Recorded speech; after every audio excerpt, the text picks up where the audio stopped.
I think it's pretty safe to say that by far, one of the most mysterious aspects of the Star Wars sequel trilogy, starting with The Force Awakens, had all to do with the group known as the Knights of Ren, who were loyal to Kylo Ren, introduced by JJ Abrams to the Star Wars fans around the world. This is Mike Zero. Make sure to subscribe if you're new to the channel for future Star Wars content. Now, the fact that JJ Abrams is bringing the Knights of Ren into the equation here for the actual plot of Episode 9 to really explore exactly where they came from, who they really are, and exactly what's going to happen to them at the very end of Episode 9 is very interesting to say the least. The reason as to why a lot of fans, including myself, am very much invested in the Knights of Ren all have to do with the fact that they are affiliated with Kylo Ren and the dark side of the Force, and that there's actually a very complex backstory that's linked to these 6 unknown characters that are also connected to Supreme Leader Snoke and beyond. Now, what's really exciting about JJ is that he actually has a plan in place to really explore the backstory of the Knights of Ren in The Rise of Skywalker, and what's really intriguing about all of this is that it's described that one of the big changes that JJ Abrams made during the reshoots of the film was exploring the backstory of the Knights of Ren, who are the ones loyal to Kylo Ren during The Rise of Skywalker.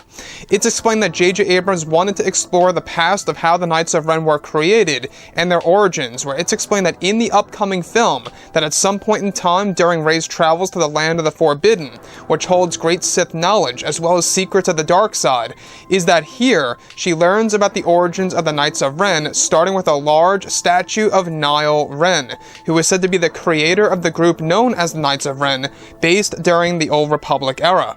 It's explained that the Knights of Ren had multiple generations throughout the ages, and that the one that Kylo Ren leads is said to be the latest generation, and that the Knights are looking to expand their group in Episode 9 for a new generation of Knights. It's explained that the Knights of Ren initially recruited Kylo Ren to the dark side prior to Snoke, and even convinced young Solo to kill Luke Skywalker's Jedi students and his training temple by burning it down to the ground. It's said that the Knights of Ren did take some of Luke's students as prisoners, where of course the next generation of Knights of Ren were originally intended to be Luke Skywalker's new Jedi students. However, they were shipped away to another section of the galaxy, and that some of them were split apart from each other. The original Knights of Ren from many generations were said to have wielded lightsabers, especially during the Old Republic era, and that their armor is based off of the Sith Lord known as Kylo Ren. Now, Kylo Ren had armor that inspired the Knights of Ren to craft them based on their master. Kylo was said to have led around 3 generations worth of the Knights of Ren before his disappearance after traveling to the Beyond. It's explained that Kylo's Knights of Ren went on a mission during the events of The Force Awakens and to the Beyond over in the unknown regions to find a dark and sinister presence. It's said that this is JJ's explanation of why they are not in both Episodes 7 and 8.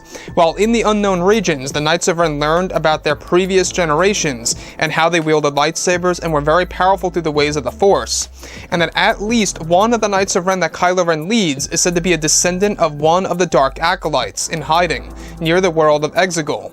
The Knights of Ren's helmets are said to be a part of tradition by melding the masks to their own faces, where they are permanently sealed, where they are all said to have voice modulators just like Kylo Ren.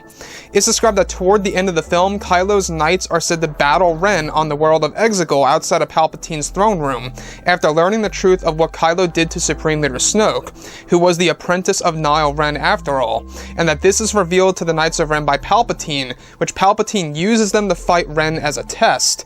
Kylo is said to kill the Knights on Exegol before facing Palpatine.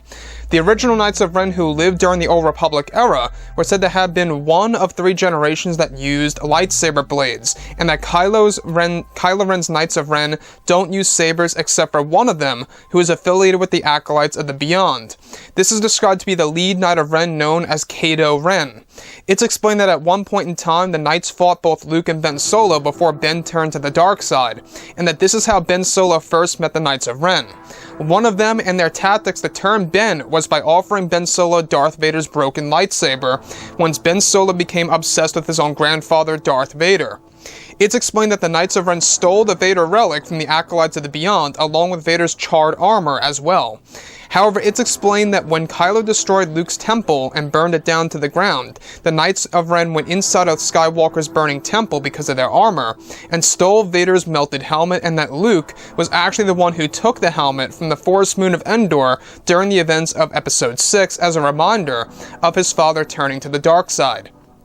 Now, the Knights of Ren were said to have an obsession with Darth Vader just like the Acolytes of the Beyond, and that both groups were said to be rivals. It's explained that the 6th Knight of Ren, who is actually said to be the leader under Kylo, was turned by the Knights of Ren to join them instead of staying with the Acolytes over in the unknown regions. During the Knights of Ren's travels to the Beyond during the events of Episode 7, the Knights of Ren found out that a Dark Lord of the Sith lives there, but they don't know who it is. That is what causes Kylo Ren to look for Vader's Wayfinder device that will lead him and the Knights to the unknown regions and to the world of Exegol and Palpatine's location. So let's go over a couple of parts about this and as to why this is a very exciting piece by, of course, Disney, Lucasfilm, JJ Abrams, you name it. The thing that really excites me is the fact that there are multiple generations worth of the Knights of Ren, and this really does open up a lot of possibilities for future Star Wars lore when it comes to Disney's new expanded universe that's going to start in 2020. Not only that, this also opens up a lot of possibilities for TV series featuring the multiple generations of the Knights of Ren, starting off from the Old Republic and going on forward. Now, what I like about the Knights of Ren is that they are actually said to not be Sith Lords. They're not even Sith at all in general, but they are dark side users who were trained under a Sith Lord. So it's very strange. You would think that they would be Sith if they were trained by a Sith, but that's not the case, at least during the times in the Old Republic era. Now, the multiple generations of the Knights of Ren, 3 of them were actually said to wield lightsabers. This is way before the prequel trilogy even came into play here. We're talking about years upon years before the events of The Phantom Menace that the Knights of Ren actually existed. Now, keep in mind, it's not the same exact Knights of Ren that we do see in The Force Awakens in Episode 9. These are actually multiple generations of the Knights. Kind of like, think about it like the Jedi, how there are multiple generations of the Jedi. It's kind of like that. And I can see what they're trying to do.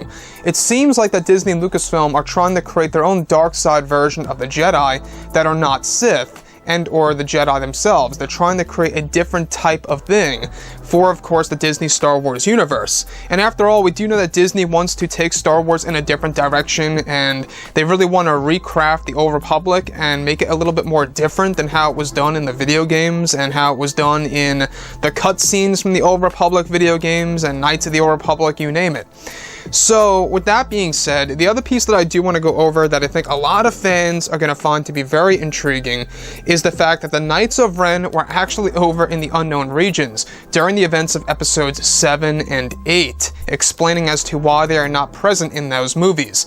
So this is JJ's clever way of saying, alright, we didn't have the Knights in The Force Awakens except for that Force-back vision, and Rian Johnson completely disregarded the Knights in The Last Jedi. He had the opportunity to bring them in, but he didn't. And this is JJ's way of saying, this is where they were during that point in time. They were over in the unknown regions looking for a dark and sinister Sith Lord that lives over at the Beyond or somewhere over in the Beyond. And that's exactly why they report back to Kylo Ren in The Rise of Skywalker to tell him about this dark side user, this Sith Lord, if you will, that resides over in the Beyond. Now, of course, you can see that J.J. Abrams really wanted to make the Knights of Ren's story very complex and very much in-depth, that has a lot of history and connects over to the Old Republic era. Again, I think that this is Disney's soft, way of kind of like transferring over to the Old Republic era for future Star Wars films and kind of just bringing Star Wars in a complete different direction than what we would have ever expected to see on the big screen. So the Knights of Ren, currently, this one at least, only use primitive-like weapons like blades, spears, and stuff like that. Meanwhile, the older generations are the ones that used lightsabers, which, honestly, I will be honest with you guys, it's very underwhelming the fact that the Knights of Ren will not be using sabers in The Rise of Skywalker, and the fact that only the older generations did use lightsabers. That's the thing that really has me right now, is to whether or not that really is a good or a bad thing. I would love to hear what you guys have to say about that. And let me know, if you guys do enjoy the Knights of Ren, if you enjoy their story, you know, that's going to be told in episode 9, me, myself personally, I cannot wait to see them in action going up against Kylo Ren at the very end of the film in front of Palpatine's throne room. And anyways, guys, drop a comment below. Let me know what you think about all of this in the comments. And if you guys did enjoy the content for today, do make sure to drop a thumbs up on this video to support the channel. I thank you all so very much for the kind support, and I'll catch you guys next time.